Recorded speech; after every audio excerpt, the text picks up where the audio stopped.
Hello friends, income tax के cases की series में आज जो केस हम डिस्कस करेंगे वो सेक्शन 263 की प्रोसीडिंग्स को लेकर के है। और ये केस इस लिहाज से भी बहुत इंपॉर्टेंट हो जाता है कि इस केस के अंदर principal commissioner of income tax ने जो रिवीजन प्रोसीडिंग स्टार्ट की वो ऐसे रीजंस पे की जो रीजंस कभी उस असेसमेंट ऑर्डर का आधार ही नहीं थे,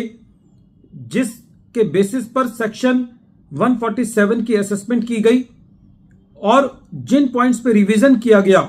वो कभी सेक्शन 147 की असेसमेंट करने का रीजंस ही नहीं थे। तो इस केस के अंदर ट्रिब्यूनल के सामने एक लिमिटेड इशू ये था कि क्या principal commissioner of income tax उन मुद्दों पर रिवीजन कर सकता है सेक्शन 147 की असेसमेंट्स के केस में जहां पर वो इश्यूज केस को रीओपन करने के रीजंस का हिस्सा नहीं थे। यही इशू दिल्ली आईटीएटी की बी बेंच के सामने एक case Daffodils Pharmaceuticals Limited versus principal commissioner of income tax के केस में सामने आया। और ये case 129 ITR tribunal page number 63 पर रिपोर्ट हुआ। केस का जजमेंट 19 सितंबर 2023 को आया।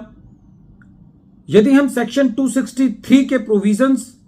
का एक ब्रीफ आइडिया लें तो सेक्शन 263 के अंदर उन ऑर्डर्स को रिवाइज किया जा सकता है जहां पर असेसिंग ऑफिसर ने जो असेसमेंट ऑर्डर पास किया वो इरोनियस हो plus at the same time prejudicial to the revenue हो। यदि दोनों में से कोई भी एक कंडीशन एब्सेंट है, कहने का तात्पर्य यह है कि यदि कोई ऑर्डर इरोनियस है लेकिन प्रेजुडिशियल टू द रेवेन्यू नहीं है तब भी वो रिवाइज नहीं हो सकता, और वाइज वर्सा। अब सवाल यह उठता है कि क्या हर एक ऐसा ऑर्डर जहां पर असेसिंग ऑफिसर ने कम टैक्स बनाया है या जहां पर रेवेन्यू का लॉस हो रहा है, क्या हर वो order prejudicial to the revenue है? इसके लिए एक सेटल्ड लॉ ये है कि यदि दो व्यू पॉसिबल हैं और असेसिंग ऑफिसर ने उन दोनों व्यूज में से कोई एक पॉसिबल व्यू अडॉप्ट किया है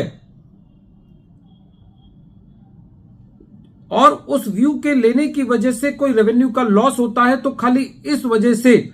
उस ऑर्डर को प्रेजुडिशियल टू द रेवेन्यू नहीं कहा जा सकता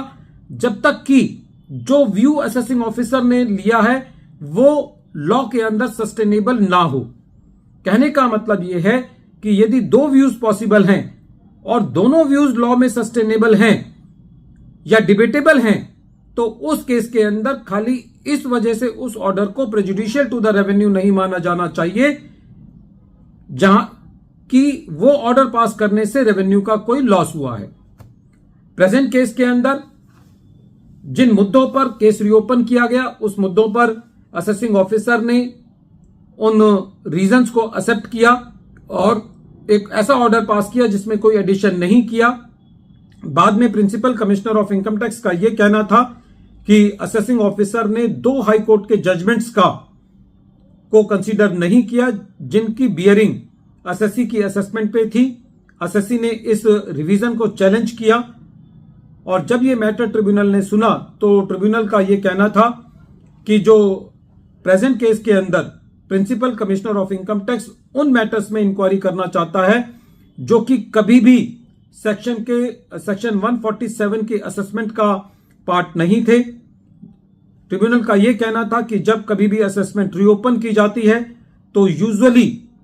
जो असेसिंग ऑफिसर होता है वो रीजंस के बियॉन्ड नहीं जाता। दूसरे शब्दों में ट्रिब्यूनल का यह कहना था कि जो असेसिंग ऑफिसर की जो जुरिस्डिक्शन होती है वो उन इश्यूज तक लिमिटेड होती है जिन इश्यूज पर रीओपनिंग की जाती है। ट्रिब्यूनल का यह कहना था कि जो असेसिंग ऑफिसर है वो कुछ ऐसे फैक्ट्स को या सर्टेन फैक्ट्स को एज्यूम नहीं कर सकता जो कि उसके रिकॉर्ड के बियॉन्ड है, या दूसरे शब्दों में जो असेसिंग ऑफिसर है उसको खाली उन्हीं मुद्दों पर रहना होता है जिन मुद्दों पर रीजंस रिकॉर्ड किए जाते हैं। हालांकि यह भी एक सेटल्ड लॉ है कि सेक्शन 147 की असेसमेंट करते वक्त यदि असेसिंग ऑफिसर को प्रोसीडिंग्स के दौरान ऐसा लगता है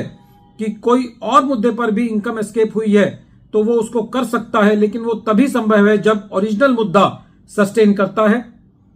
तो इस तरीके से प्रेजेंट केस के अंदर ट्रिब्यूनल ने जो principal commissioner of income tax ने जो रिवीजन प्रोसीडिंग्स को इनिशिएट किया था उसको क्वेश किया। अंत में ट्रिब्यूनल ने यह भी कहा कि जहां पर कोई असेसमेंट करते वक्त कोई इनकरेक्ट फैक्ट्स को एज्यूम किया जाता है या कोई इनकरेक्ट एप्लीकेशन ऑफ लॉ किया जाता है, तो वो एक असेसमेंट ऑर्डर के इरोनियस का पार्ट बन सकती हैं और उसकी वजह से कोई असेसमेंट ऑर्डर इरोनियस हो सकता है। लेकिन प्रेजेंट केस के अंदर क्योंकि जो रिवीजन प्रोसीडिंग्स की गई वो उन पॉइंट्स पर की गई जो कि कभी भी सेक्शन 147 की रीओपनिंग के रीजंस का हिस्सा नहीं थे, इसलिए जो रिवीजन प्रोसीडिंग्स है वो एज पर मैंडेट नहीं है। और प्रेजेंट केस के अंदर जो रिवीजन प्रोसीडिंग्स की जो प्री कंडीशन है वो सेटिस्फाई नहीं होती और इसीलिए principal commissioner of income tax ने प्रेजेंट केस में अपनी जुरिस्डिक्शन को एक्सीड किया है। वीडियो के अंत में एक बार फिर मैं केस का नाम रिपीट कर रहा हूं। केस का नाम है Daffodils Pharmaceuticals Limited versus principal commissioner of income tax और ये case 129 ITR tribunal page number 63 पर रिपोर्ट हुआ। मैटर दिल्ली ITAT की बी बेंच ने 19 सितंबर 2023 को डिसाइड किया। Thank you friends.